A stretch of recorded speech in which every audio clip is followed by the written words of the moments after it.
Okay, guys. Let's get started. So I'm really sorry about changing the exam. Hard. I know. Well, I knew some people would be upset with my rearranging schedule. I'm less upset than I get pretty sick. So I think the second exam is going to have a mix of, No, it's shifted everything a week ahead if you look at the revised syllabus. So the reason I did that is because I was looking at the information that was going to be on the exam, and I was like, without getting through the chromosome architecture stuff, it's just not complete because I'm going to do cell cycle next. And most people don't complain about having an extra week to study. Plus, students were telling me that they had multiple exams this week anyway, so yada, yada, yada. I figured it didn't hurt.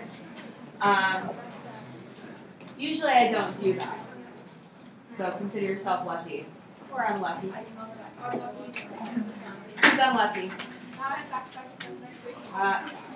Can't win. Okay. Okay, a few notes about quizzes. The weekly quizzes they take some getting used to. I gave a super easy one this weekend because I felt bad about the last two. So you're welcome, but still I am getting, I did check averages on the last two, and the averages are in the mid to upper 70s, which means they weren't that bad. But either way, I call upper 70s a success. When I see an average of a 76 on an exam, I think everyone's doing well. Methods for success, though, people are emailing me, telling me they're searching the primary literature for answers. That's a really good way to waste, a lot of time and drive yourself crazy, because if you read 50 primary literature articles, you might get 50 answers. So stay away from the primary literature when you're taking the quiz. Stick with NCBI books, because that's where I go to make the quiz. I go to our textbook, and then, if anything, I'll go into NCBI books and look for stuff. The information is in it. And if you're ever confused about what you're finding or what's on the quiz, email me. Don't just submit it and then get upset. Email me, okay? Okay, so where we left off. At the end of class on Friday, we were talking about this. It was a group question that you guys were working on. Connect histone modification, recruitment of proteins with activating or repressing activities, DNA methylation, and the effect on gene expression in response to an outside signal. I want you to connect all those concepts, because to do well on the exam, you need to be able to do that. So you guys all had about 10 minutes or so. Yes? Sorry, you may have said this already, but is this whole week lectures on the test? Yes, this whole week of lectures is on the exam. Yeah, I'm not just giving you an extra week to study. I wanted to make sure that I could include this information. Thank you, because that was not good. I want you guys to be able to do this. So you guys had about 10 minutes to do a little drawing, and I want us to try to do this on the board briefly. With your help.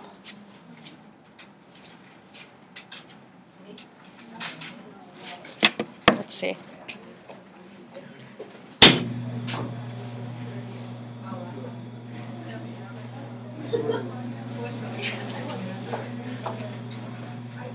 Okay, guys, so everyone take out the piece of paper you were working with the other day.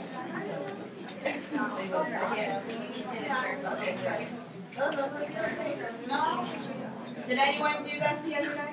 We have like Well, you were busy arguing with me, so you probably shouldn't have I don't think there's enough time to I made a roadmap. I just wrote out things. Okay. You like separation from something. Okay. So guys, I want someone to help me. Just shout out or raise your hands or something and tell me, what is your chromatin going to look like in an area of high gene expression? Okay? So, yes. Loose open. Loose open. Okay, so what will your, so let's start with drawing some chromatin. We'll do a, how's my helix? Okay. Obviously it's not, I just wanted to draw a helix. It's wrapped around multiple times. Okay, so you'll have tails that get modified. Loose open requires what kind of modification? Okay. So we'll do a big A. Just one acetylation? Probably many. Probably many. Maybe some other modifications. So that's going to result in recruitment of what types of proteins? I started too high up. Okay. So your bromodomain containing protein is going to bind to your acylated lysines. And what's that going to do? Recruit what kind of complex? You can make it up, just make it logical. Some nucleosome remodeling complex. So, okay, some nucleosome remodeling complex that will probably do what? Move or remove the histone. So let's remove it for the sake of the drawing. Actually not as one piece. Probably as multiple pieces. You guys think of pi whenever you look at histone? Okay. So move or remove histones. Good. Okay. So let's think about low gene expression. So let's have our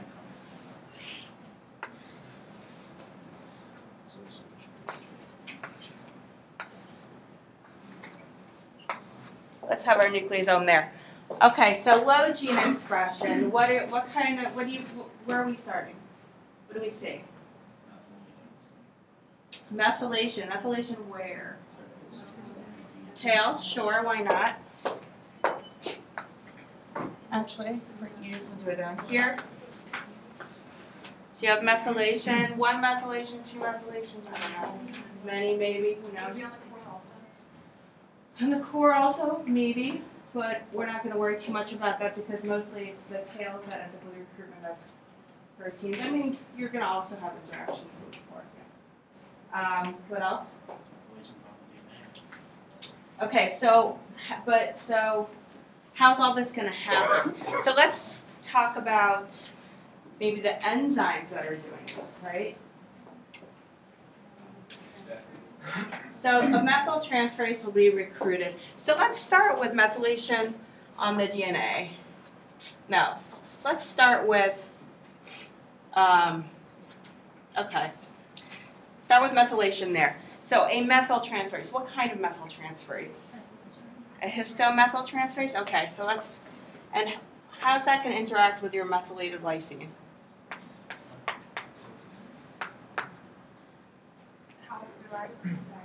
How's it going to interact with your methylated lysine on your histone? Through a chromodomain. Okay. Okay, so what's it going to do? Methylate another lysine. Exactly. Let's see. Let's choose another tail. I don't know. Or the same tail. Probably more likely. Okay, so you're going to methylate another lysine. What else might happen? What else might be recruited here? A histone remodeling complex. You guys are missing a whole bunch of stuff. Okay, so yeah, so histone remodeling complex. That's going to likely do what? Yeah. Well, these are readers and writers. Right. So you're recruiting readers and writers to your modified tails. Yep. So your histone remodeling complex, what's it going to do?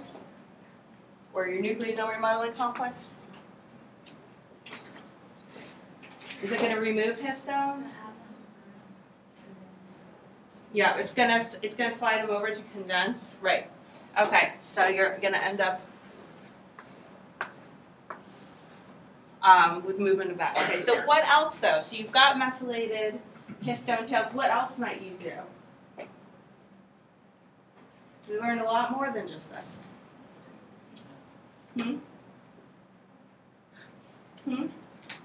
I heard something. Yep. Right. Why wouldn't you deacylate histones, right? So you'll recruit so what will be recruited to this methylated histone tail? An H stack, right.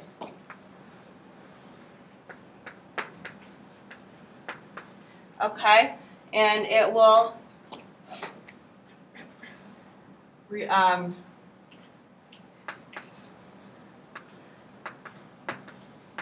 so it'll remove acetyl groups from histone tails. Okay, what else might be recruited? What else is associated with silencing? You said it. Yeah. Right, DNA methyltransferase. So maybe you'll get recruitment of some kind of DNA methyltransferase to methylated histone. And what will it do?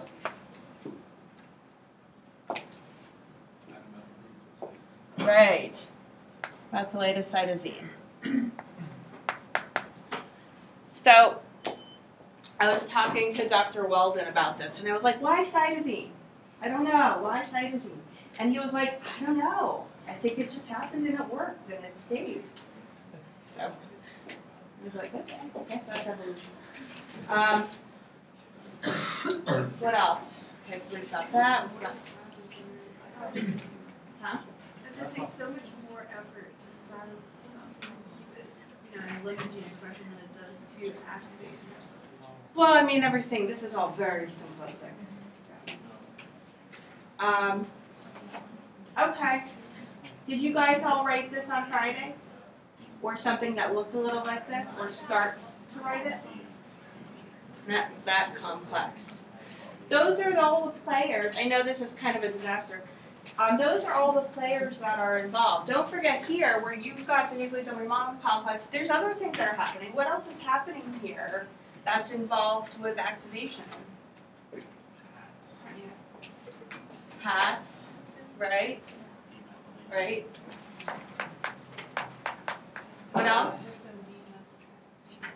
Demethylation, right? So I want you to keep these two situations in mind as you're studying and really try to put them all together and constantly think about it as like, are these things more likely to induce gene expression or silence or repress?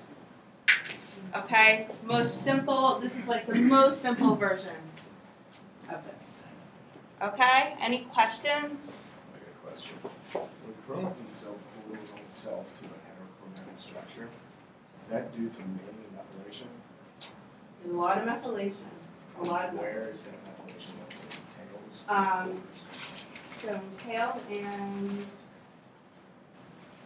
probably amport, also DNA methylation. Is there a DNA methylation? Okay. Any other questions? Was this helpful or did it scare you? Okay. It's good. As long as I'm not wasting my time.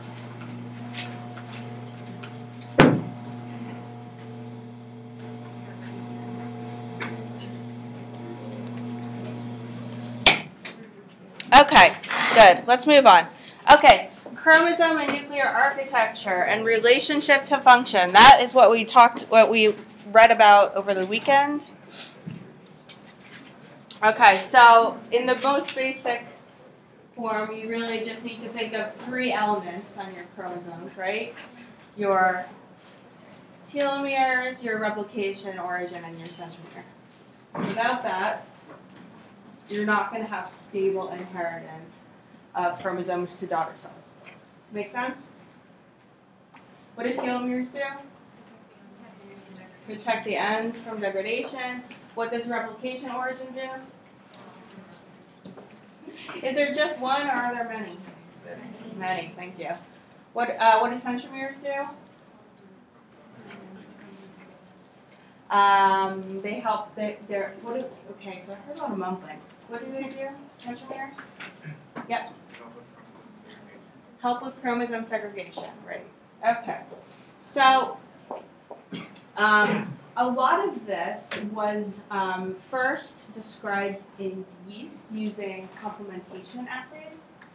So I thought we would go over this a little, mostly because complementation is a concept that is used over and over again in research. So it's important to think about things this way. And the other thing is, it's our paper for recitation this week, and probably for those of you who have recitations today, you probably cried when you were trying to read it because of all the different strain names and plasmid names and all that. And that's why I added all those resources, because that should have helped you. Okay, so yeast can be either haploid or diploid, and that is important for understanding our paper today, and we'll talk about that later. So I'm going to go over some of the early experiments that were done that led to the identification of centromeres, telomeres, and origins of replication. And our paper this week is about the identification of centromere DNA. Okay, so first, to think about complementation assay, yes, sorry, it's a lot of words, I couldn't find a figure that looked nice. You need to just understand what it is, right? So who just off the top of their head knows what a complementation assay? Who wants to describe it? Well, you knock out some player in a biochemical pathway, and then you see if you can find another thing to replace it. Okay, so you knock out a player in a biochemical pathway and see if you can find something else to replace it. Not always in a biochemical pathway, but yes, you knock something out and you try to replace it. A lot of these defects in the biochemical pathway are used as selection markers. So basically, it's exactly what it sounds like. You're complementing a defect, right? Something's mutated and you're trying to add in from an outside source something that's going to correct the defect. And you do this all the time in research where you make mutations in something and you try to see if you can put something in that's going to fix it. Okay, so major concepts to understand. First of all, you need to use mutant strains of yeast. And to understand that, you can think about yeast as being able to grow on anything almost, because they make almost everything they need. All they need in their media is some salts, sugar, vitamins, stuff like that, and they make everything else. And that's why when you have these strains of mutations in biosynthetic pathways, they can be very useful, because then you can use those genes that are involved in those biosynthetic pathways as selection markers.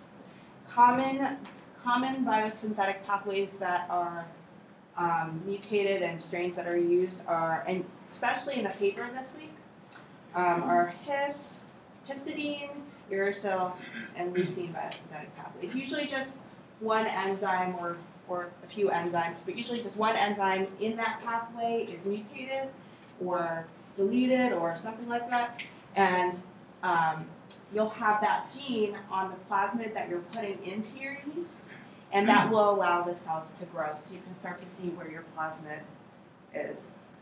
And you'll see in a minute. And you can use this to do negative or positive selection. What's negative selection? Who wants to guess? To see if something's missing. Kind of. Well, selection, with selection, usually trying to kill something or allow something to grow. So an example of negative selection is where you've got the mutation in the uracil gene, and you'll use a chemical that in the presence of synthesis of uracil, in the presence of this chemical, the cells will die. So all all yeast with this gene will die because you're looking for mutants in the negative selection. Positive selection, you're looking for cells that have the plasmid of choice because it's a mutant cell and it has the HIS Lu, and you're growing it on HIS leucine deficient media. And so we'll go through some pictures that will help to make this more clear. Okay. To do this kind of assay, you need to have a phenotype that you're looking for because you're usually looking for growth of yeast under certain conditions. So, for example, growth in the progeny of the transformed yeast, some kind of change in morphology, if you're looking at cell cycle, let's say. So historically, these assays were used for identifications of genes involved in cell cycle. And that's why it's a really nice system because cell cycle genes show very clear phenotypes, right? You're either going to grow or you're not. Your cells either going to divide normally or they're not, right? Okay. So here's the experiment that was done for identification of the ARS, autonomous replicating sequence, which is the yeast origin of replication. And it was done through a complementation assay.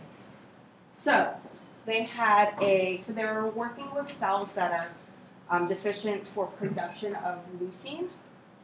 So that's the cell line they're using.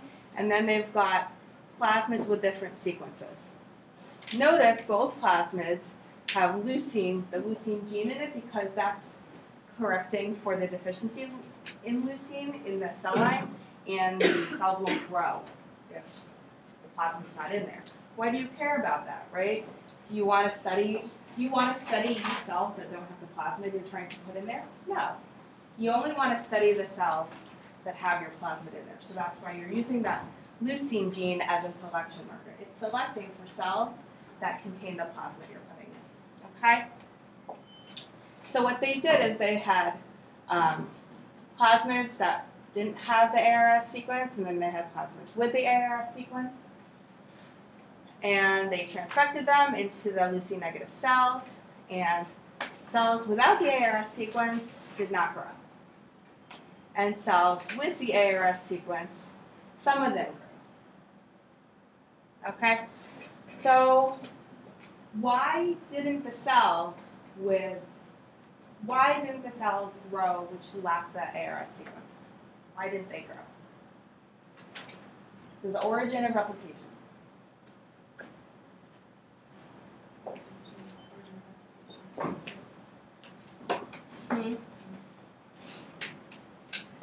So what you're doing is you're growing your yeast, right? Your yeast are only going to grow if they contain the gene for leucine, because they're leucine negative, and the media that you're growing them on does not have leucine in it. Yeah? So the ARS is required for it to grow, and since the ARS is one plasmid, it's not going to segregate and go through mitosis, so it won't have the plasmid. Okay, the ARS is required for it to grow because, right, without the ARS, you're not going to get replication of your plasmid, and so there's no way it will end up in progeny, right? It's only going to end up in your first generation of yeast that you put it into because it's not replicated. Does that make sense? Complementation assays usually are confusing for people the first time around, so we're going to go through 3 of them here. Okay, I'm not convinced that anyone in this room understands what's going on. Either that or it's super, super simple. Who wishes I would just speed up and move on with it?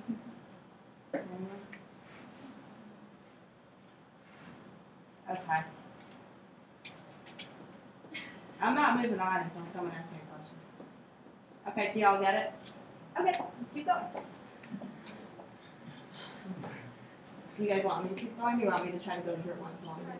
Okay, thank you. I know no one wants to look stupid, but you all look really stupid when you don't say anything, because you're just like...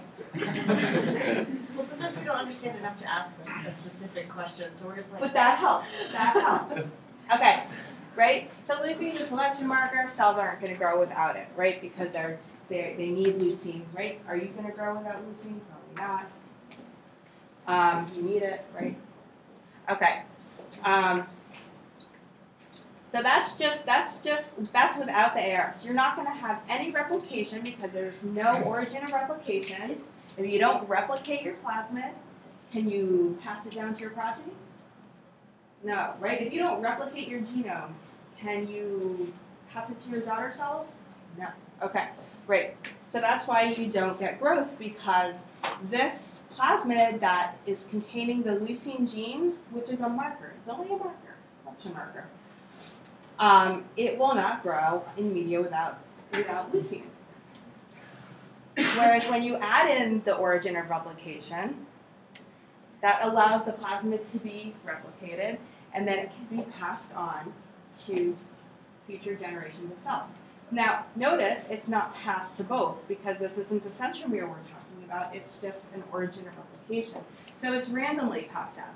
You have to actually be in the location of the bud tip of the yeast in order for it to you if you're a plasmid. The plasmid has to be in the location of the bud tip in order to be segregated. Yeah. If you had a different or you said that wasn't the individual from the yeast, would they still recognize it? If you had a different origin that didn't come from the yeast, would it be recognized? I guess it depends on how homologous it is to the yeast ARS. There are multiple ARS sequences, but they're highly conserved, actually. There is relatively good conservation between yeast and Drosophila. But I guess it depends on how conserved it is. Yeah. Any questions about this? Are you guys getting it the second time around? Yes, I see some nods. That's really better. Good. Who was up till midnight last night writing the grant? Okay. Sorry, I'm a little crazy today. So you said it randomly decides who gets. So this is random distribution to daughter cells because there's no centromere. Right? So it just goes to whichever cell, but it's going to be passed down because each cell, each division, it's going to replicate each cycle, and it's going to get, but so that's why it says it's poor mitotic segregation. But as we'll see in the paper this week, and in the next slide, when they did the centromere, when they identified the centromere DNA sequences, they needed to put in this ARS also. So, okay, so any questions about this, or I will move on? Yes. So in forced segregation, is that some of the cells are looking at a bunch of these plasmids, not just one? Maybe. Poor segregation, some cells may have had multiple plasmids, some cells had none, some cells maybe had one. What happens though is over time it gets diluted out. Okay, so then they did a similar assay to identify, I really hate how this is looking with the little ears. Who wants to stand on a chair for me? I don't think it's the screen, it's the projector. I don't know. You know what, I'm not going to waste my time with it right now. Okay, so this is how they identified the centromere DNA sequences using the same kind of assay. This is what our paper's about this week. So here they used a plasmid that contained the CEN, which is the centromere DNA sequences, LU, which is a selection marker, and ARS, the origin of replication. So why do they need ARS in this? Aren't we looking for centromere DNA? We need the plasmid to replicate. Without an origin of replication, who cares how segregation is going to happen if there's not enough plasmid to segregate, right? Okay. So again, you're using the same exact cell line, leucine deficient, not leucine deficient, leucine mutants, and you're growing on leucine deficient media. So the only way that cells are going to grow is if they contain this plasmid. So that's how you can tell how the plasmids get passed along. Comments? Okay. So you put it in. So if you have the centromere DNA sequence, you put it in, it replicates, and then you get mitosis, and meiosis also actually, and you'll see it in both daughter cells. And when grown on media without leucine. Why is it so important to grow on media without leucine? Yes? Because if your media has leucine, then you won't be able to select for the cells that don't replicate leucine in the plasmid. If your media does have leucine, you won't be able to select for cells that contain your plasmid. Right. So you'll suddenly be looking at whatever cell. Because remember, transformation is not 100% efficient. When transformation is putting your plasmid into your yeast. When you put your plasmid into your yeast, you're not going to get 100% transformance. And so there's going to be an amount of yeast that don't get this plasmid. And if you don't find a way to select those out by not allowing them to grow, you're going to get strange data. Because you're going to be looking at a population where some cells have the plasmid and some cells that don't. Okay, so in this situation, you get more than 90% of daughter cells with the plasmid. So what would this look like if you didn't have ARS, but you did with ARS, but without SEN? Right, just like the last one. That was the exact experiment that we just did. Right. So the centromere, what's the centromere DNA responsible for? Segregation to daughter cells. Right. So you're getting very high level of segregation. So what is SEN? Is it DNA or protein? It's a DNA sequence, right? Okay. Any questions about this one? Is this easier to understand now that you understand the last one? Okay, good. Okay. So in this experiment, this is where they identified telomere sequences. And so what they had to do for this is, could they do this in a circular plasmid? No, right? There's no telomere issue. There's no telomeres in a circular plasmid, right? Because there are no ends in circular DNA. Right, so what they had to do is they had to use a restriction enzyme to cut the plasmid, to linearize it, to make it a linear piece of DNA. And then what they did is they transformed cells. Again, they're using these negative cells, and they've got the leucine, the leu gene on there. They have ARS, they have SEN. Why do they need ARS and SEN?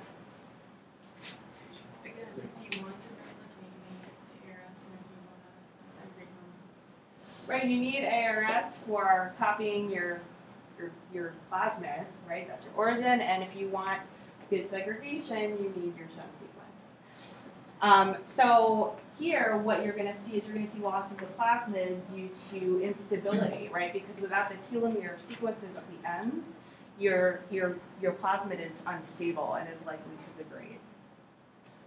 So what they did is look at that. So it actually is supposed to, right here where these arrows are, it's supposed to say TEL, T-E-L.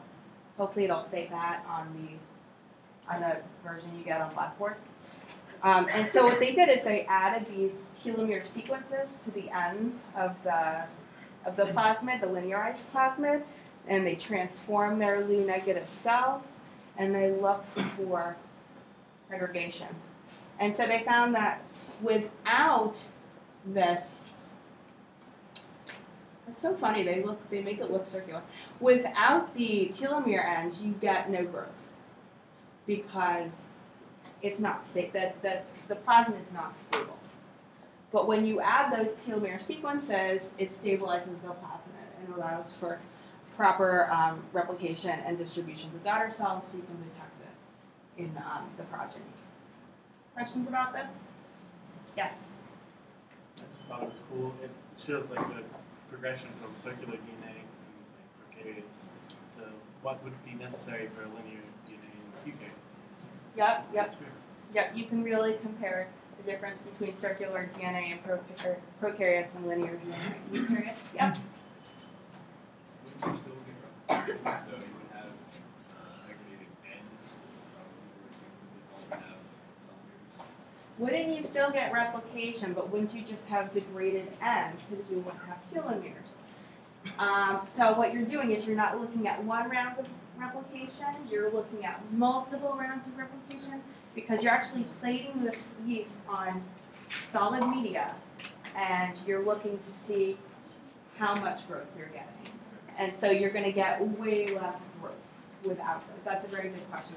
Yeah, you're going to definitely get a few rounds of replication until your DNA is degraded. Yeah. Any more questions about this? Hopefully this will really help people get through this week's paper. Okay. Okay, here's your centromere. Does everyone feel good about that? Centromere is a region of DNA necessary for chromosome segregation, right? What does this DNA bind to? It binds to some A. What else does it bind to? What happens at that location? Spindle fibers attach, right? And so the proteins that form the kinetochore bind to that region of the DNA through interaction with some A. And that's what allows the mitotic spindle to attach and segregate chromosomes. So there's sump A. And if you look at this, talk about magnification, right? If you look at this, I guess it's more fish fluorescence in situ. No, it's in immunofluorescence. It's just really highly magnified. So here's your chromosomes, and you're staining with two different antibodies. One, the green one's against histone H3, and the red one is against sump A. So you can see histone H3 is distributed throughout the whole chromosome, and only at one spot you have removal of H3 and replacement with sump A. So that's your centromeres. So what do you think would happen if you had overexpression of sump A? Yeah. There could be multiple sites for the DNA, but You might have multiple sites of what? like binding, like multiple centromeres, I guess, and then it would be a centromere. You might get multiple centromeres, but if you overexpress the protein, you might force replacement of the normal histones with histones containing sump A. You might force what to happen to your DNA, to your chromosomes. What might happen during chromosome segregation? Too much for us to pull them apart, so they may not separate well. So they may not separate, or what else might happen? Yeah. They might get ripped apart. So these are sister chromatids, and what's going to happen is your mitotic spindle going to attach, your microtubules are going to attach on either side and pull them apart, right? So where are the mitotic spindle going to attach? Where's the microtubules going to attach if you've got multiple sump A's?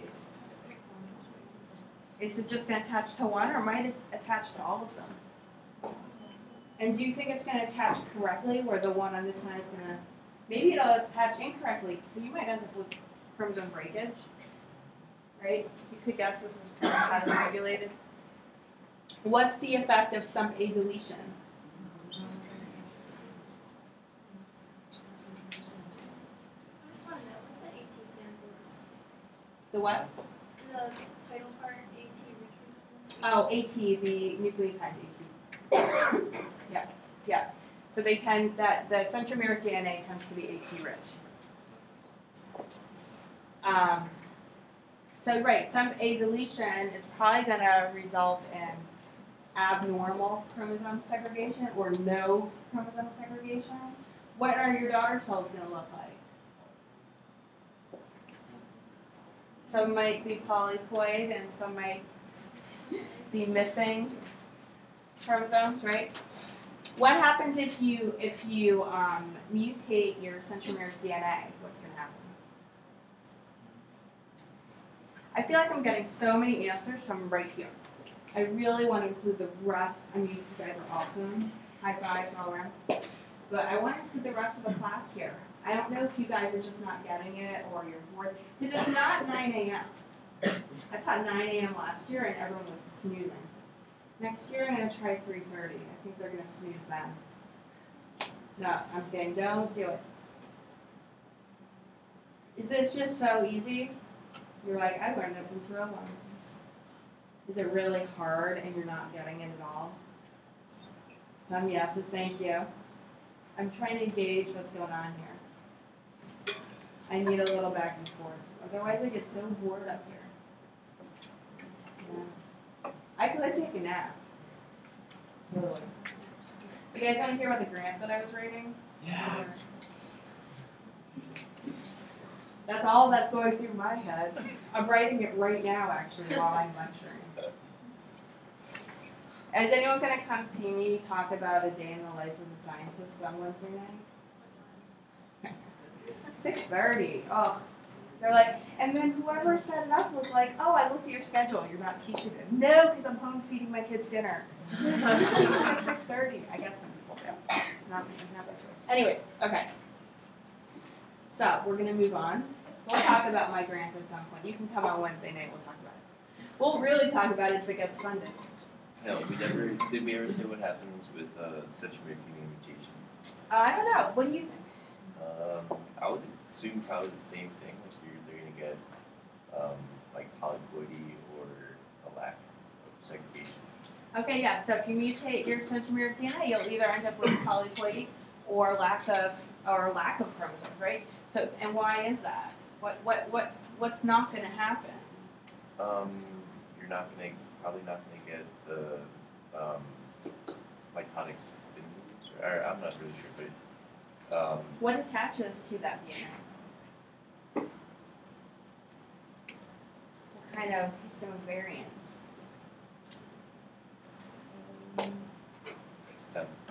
SEMP-A, right. SEMP-A is going to bind those. That's where that histone variant shows up, and that's where the kinetochore and the mitotic spindles will attach. so it wouldn't bind if there was a mutation. Right.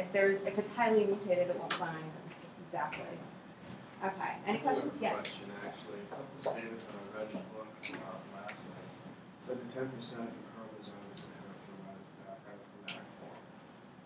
It also said that in intercentromeres, none of the genes in that centromere are going to be expressed. Mm-hmm. So if we've got overexpression of SEMP-A, it'll be probably in the centromere position, meaning no gene expression.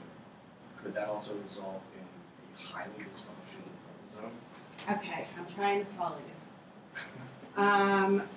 So 10%, is that what it said, of the genome is in heterochromosome. Right, with SEMP-A. With in SEMP-A there. in Yeah, that's like the standard chromosome. Okay. So basically, the region of the chromosome that binds to SEMP-A is heterochromosome. Right. Okay. So go to your next part. The next part was an overexpression of SEMP-A. Would it also, not just that main centromere, but if it's up on either side or down on either side of the chromosome, would that also be a heterochromatin formation where that SEMP-A is overexpressed? So you're thinking of SEMP-A as causing heterochromatin formation. Or both are kind of dependent on each other, I guess? Or that both. So the question really is, what determines SEMP-A binding, right? And if it's, and I think there are multiple things, but a big thing is the centromeric DNA sequence. Not 100% of the time. So it's not so much heterochromatin formation that causes SEMP-A binding, because you get heterochromatin independent of where your centrosome is. Your centromere. I would say that it's definitely, there's higher levels of regulation than just SEMP-A binding to heterochromatin, but that region is heterochromatin. So some important points about centromeres that you can think about. Centromeres require binding of the SEMP-A histone variant. It often binds to this AT, the nucleotide AT-rich alpha satellite DNA. Not always. Heterochromatin is present at centromeres, which means that often you have hypoacetylation and hypermethylation of H3 and H4 and low gene expression in that area. That's all characteristics of heterochromosome. Any questions?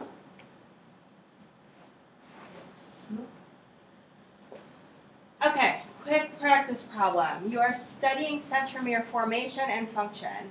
Using the information you know now about centromere formation and function, interpret the following experimental data. You're introducing different types of sequences into DNA, right? Similar to what was done with the complementation assay with yeast, where they were looking at different types of DNA sequences. And you evaluate the following data. You're looking at segregation to daughter cells, SEMP-A binding, and modification of local histones. Okay? Those are the different experiments you've done in the data.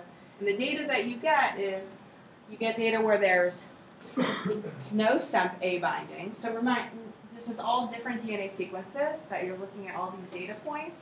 And this is what you get. So you'll get 3 sequences. One, you get no SEMP-A binding, hypoacetylated and hypermethylated histones.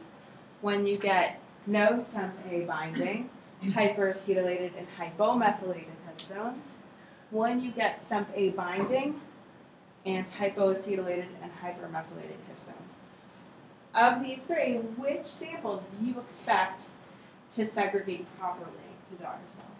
So stop, talk with your friends, and we'll discuss.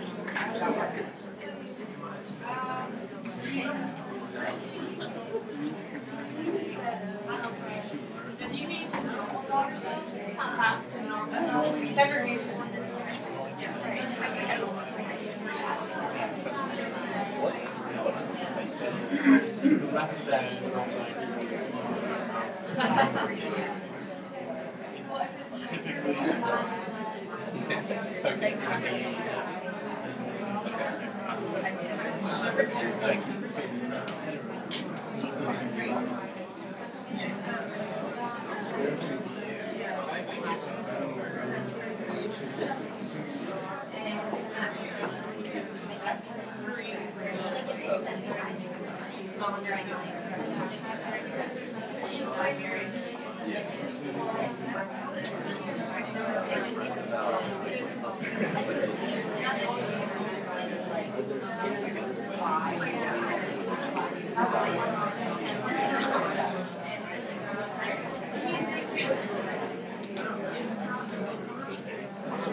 Okay, guys, in the interest of time and the fact that this is not the most difficult question, so this is an example of the kind of question that will end up on the exam, either a short answer or multiple choice. I often like to make these kinds of questions multiple choice so there can be lots of them. Would DNA sequence number 1 segregate properly? No. Why? Okay, so that should immediately eliminate 1 and 2, right?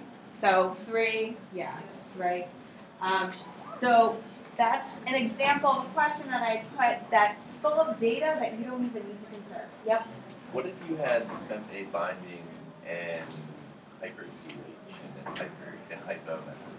What if you had SEMP-A binding and hyperacetylation and hypomethylation? I think we need to do the experiment to see, but by definition alone, SEMP-A binding should result in proper chromosome segregation. But I'm guessing hyperacetylation and hypomethylation might result in no SEMP-A binding. Okay. Yeah.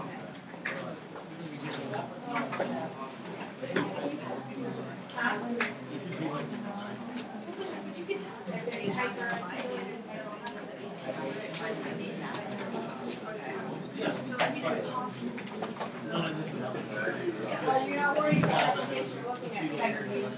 Actually, these are my notes for highly coded. Would you give us something like that where it's just saying. Yeah, I mean, because you don't know for sure. It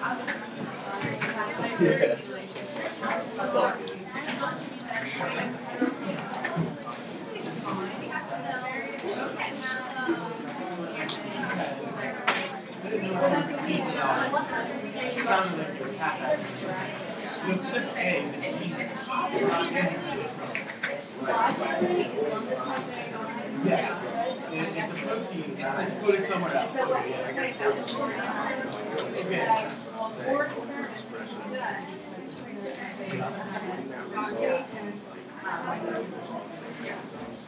Well, yeah, there was,